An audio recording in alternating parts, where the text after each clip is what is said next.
Hey, look out. It's Faith Talk Live. I'm Rick Probst. And I'm Dan Ratcliffe. Boy, are we excited. Man, this is a treat. I mean, here we get to talk to this legend about so many things. He's got a Christmas special coming up. If you're watching Facebook Live or YouTube Live, it's Mark Lowry. You can get ahead of us by going to marklowrychristmas.com. Coming up on TBN, it is the Mark Lowry Presents Simply Christmas Show. It's been 30 years since Mary Did You Know is released. What an epic song. Mark, how are you? I'm well. How are you guys doing? Look at there. Y'all just so technological savvy. Look at that. I love this. I do a show on my Facebook called Just Whenever. I go live just whenever I feel like it. Uh-huh. And I love all this kind of technical stuff, but I am so glad to be with you guys this morning. Well, we're glad to have you. I mean, like Rick said, you're a legend, and just Lord. not only for writing "Mary Did You Know," but just being a hysterical, a Christian comedian that just like set the bar for Christian comedians. We love you. Oh well, that was all an accident. I did not mean that to happen. I was singing in independent fundamental Baptist churches in 1980 to 88, and they wouldn't shout, they wouldn't clap, but they would laugh. And that's how I knew they were listening. And all I cared about is, are they listening? And right. And I had to do something. I thought I was just a singer. And so I had to do something while the little old man in the back of the church would change the soundtracks, And so I started talking. And then I realized that I was onto something. I realized they were really listening when I talked, and they were kind of daydreaming when I sang. Yeah, right. So I decided to dance with who brung me, and that kind of took off. Awesome. Mark Lowry, he's got a special coming up. In fact, Mark, if I'm not mistaken, you're coming to Atlanta December the 3rd at First Baptist in Woodstock. Yes, with the Gaither Christmas show. Bill Gaither is 85. What? So he's 85. That's the reason when he asked me to do something, I go do it. So he asked me to go with him on his Christmas tour. And how many more years am I going to get to do that? Yeah. Right. Yeah. Lord, I guess his mansion's not ready or something. Vestal's probably wondering if he made it, you don't hurry up. But he's 85. He's healthy as the Energizer Bunny. And I'm going with him on that Christmas tour just because I love hanging out with him. And he calls me about every day. We've been, he's such a good friend. It's such a great mentor. I heard in an interview, I think it was a couple of weeks ago, he was on with James Dobson's folks. Yeah. And I didn't realize he was 85, but he doesn't sound 85. He's just as spry and full of energy. Oh, yes.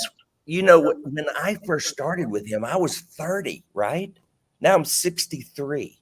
So when I first started with him, he was probably a little younger than I am now, but he was the old guy, right? Yeah, yeah. And so I was like the perpetual 10-year-old making fun of his hair. That's kind of the shtick that we came up with. And now it's like two grumpy old men up there, because I've aged into it, But what a fun man. And Gloria, if you could just hang out with her, it's worth everything. Just the wisdom. Her blonde does not go to the root. She is brilliant. How cool is it, though? I started off with you being a legend, and you certainly are, but those two have penned so many songs. Oh. In fact, I read a list one time, and I didn't realize that they had penned that many songs that even other people have done. It's just unbelievable. I know. I mean, Bill's the music side of it. Of course, Bill wrote He Touched Me all by himself. But when he met Gloria, he put the pen down. Yeah. Because her lyrics are straight from the throne. I mean, there's so much theology in them. That's what I love about the old hymns and the Gaither songs. If you didn't have the Bible, you could find Jesus. Yeah, yeah. Right. Yeah, exactly. He's in there. He's in the songs. Now, speaking of songwriting, let's talk about the 30th anniversary of Mary Did You Know. You wrote that song 30 years ago. I wrote the lyrics. Buddy Green wrote the music. Now, for those who don't know the story, tell us how the lyrics of Mary Did You Know came about, because it's such a beautiful song. Yeah. Well, it really, people ask that question all the time. And it really started with Mama. because Mama and I talked about it all the time about, if we could have a cup of coffee with Mary, what would we ask her? What was it like raising God? Yeah. What was it like changing God's diapers? What did you think when you looked down and Jehovah was nursing at your breast? Wow. Yeah. What was it like to teach the word of God to talk? Wow. Most of the questions we had, and I had really as a kid, didn't make the song. The only ones that made the song were the ones that rhymed. Yeah. But I mean, did you ever go and make him get a haircut? What was it like being his little brothers, following him to school? All the human side of him, I guess, because we know the God side of him, but sometimes we forget he probably stubbed his toe and cried. Mm-hmm. He became human. He set aside his ability to know everything because he said, I don't know when I'm coming back. Right. Only the Father knows, and you'll have to wait for John Hagee to get here. No. But he said, I don't even know. Yeah. I don't know. He had to depend on the Father. He was the perfect example of who we should be, because we have to depend on the Father too. If we're doing it right, Yeah. Right. And so, anyway, so my pastor called me. What year was it? 1984. And he asked me if I would write the Living Christmas Tree program for our church. And, being young and not knowing I couldn't, I said I would. and I proceeded to try, but I put something together. But one of the monologues I wrote for that show had elements of Mary Did You Know in it. And the germ was planted there. But when I wrote, I wonder if Mary realized the power and the authority and the majesty she cradled in her arms that first Christmas. I wonder if she realized those little hands that had scooped out oceans and formed rivers were now wrapped around hers, and little lips that had spoken worlds into existence were uttering unintelligible baby noise. I was trying to sound like Gloria Gaither, basically. and I said, I wonder if somehow this line, and the baby she delivered that first Christmas would one day on a cross deliver her. Yeah. And that was the first time I'd ever seen deliver used like that. And I broke into chills. And then a little while later out came and the baby she kissed that first Christmas wasn't just another child. She was kissing the face of God. Yeah. And so after that, I sat down and formed it into a lyric. And I carried it around from 1984 to 1991, trying to get someone to put music to it. And many tried, but I decided if it was a marriage or not. And I told them that. I knew this lyric was special. Yeah. I didn't know how special. Yeah. Mark Lowry. Yeah. Mark Lowry, we're talking about Mary Did You Know, and Mark presenting Simply Christmas Show on TBN. My wife's favorite lyric. Well, actually, let me correct you. It's not going to be on TBN. It's going to be live streamed. Oh, okay. And you go to marklowrychristmas.com to purchase a $15 ticket, and your whole family can watch. Your whole church you can invite the whole neighborhood, but $15 ticket will get you in for the 2-hour program that they tell me if it turns out good, they're going to edit it down to an hour for TBN like the week of Christmas. So no pressure, but it's got to be good. You know what? I'm going to have fun if they don't do anything with it. Yeah. If I'm there, I'm having a good time. That's 2 hours I can never get back. Right. Yeah, exactly. My wife's favorite lyric, and this is what breaks her into tears. When you kiss your little baby, you kiss the face of God. That one is the one that tears her up every single time. Did you know? I know you carried it around. You wrote it. It came from on the inside of you. At what point did you know, wow, this song is really bigger than I thought?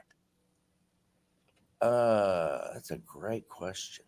Well, I'll tell you a little story if you got time. Yeah, absolutely. When I was 11 years old, I don't know when my next interview is, but anyway, when I was 11, this preacher came to our church. I'll give you the Cliff Notes, and he preached on Solomon. I remember this. I don't remember the sermon, but I remember that God blessed Solomon because he asked for wisdom and didn't ask for, money or fame or. And he said, the preacher said, if you want wisdom, come down to that altar. So I got down there and I said, gonna get me some of that wisdom. I was 11. And I remember praying that prayer, Lord, I'd like some wisdom. And before I got up, I asked for 2 more things. I said, I'd like an interesting life. And I would like to do something that will outlive me. I don't know why I prayed that, but I did. And I moved on with my life, forgot about it till about 30 years later. I'm at the Walmart buying Christmas CDs when they still sold them. I guess they still do. I don't know. But, and I picked up Natalie Cole's CD and Mary Did You Know was on it. And I picked up Donny Osmond and Mary Did You Know, his CD, just looking at what song, Mary Did You Know was on it. Wow. And I didn't even know they'd recorded it. And the Lord reminded me of that prayer. Wow. Yeah. Wow. Because that will outlive me more than likely. Yeah. Oh, definitely. Oh, yeah. Hopefully. I'd like for it to. Yeah. And if I could leave one thing behind, if the Lord had laid out my life at my feet and said, choose anything you can leave, I would have chosen that song. Yeah. Yeah. Because I believe every word of it. I believe Jehovah was lying in her lap, uttering unintelligible baby noises. Yeah. Yeah. I believe it, and I believe he grew in favor with God and man, just like we have to. According, he's our example. And if you can't actually be like him, fake it till you make it. Be kind, be nice, love the outcast, love the broken. Find the person in the room that no one's talking to and go befriend them. That's Jesus, I think. That's so good. Now, I'm going to ask a question. You don't have to answer it if you don't want to, but you've probably heard a bajillion different versions of your song. Is there one or a few that make you just, when you hear it, you go, oh my gosh, that's so just chills? The Christ Church Choir, Nashville, they did it one year and it was so majestic. It felt like a movie score. I mean, when they sang it, and I'd never heard a choir sing it. Yeah. But it was the most incredible arrangement. And I love mine and Voctive. Have you ever heard of a group called Voctive? No. Oh my goodness. Google them, people. Listen to me. VOCTAVE. It's an a cappella group. They all love the Lord. They also sing at Disney. They're all these Disney voices, but they formed their own group called Voctive. And they asked me if I would do Mary Did You Know with them. And they arranged it. And I have to hold a note for 18 seconds. Oh my gosh. Wow. But I like that one. Let me see. Danny Goki, I like his. CeeLo Green, love his. Let me think.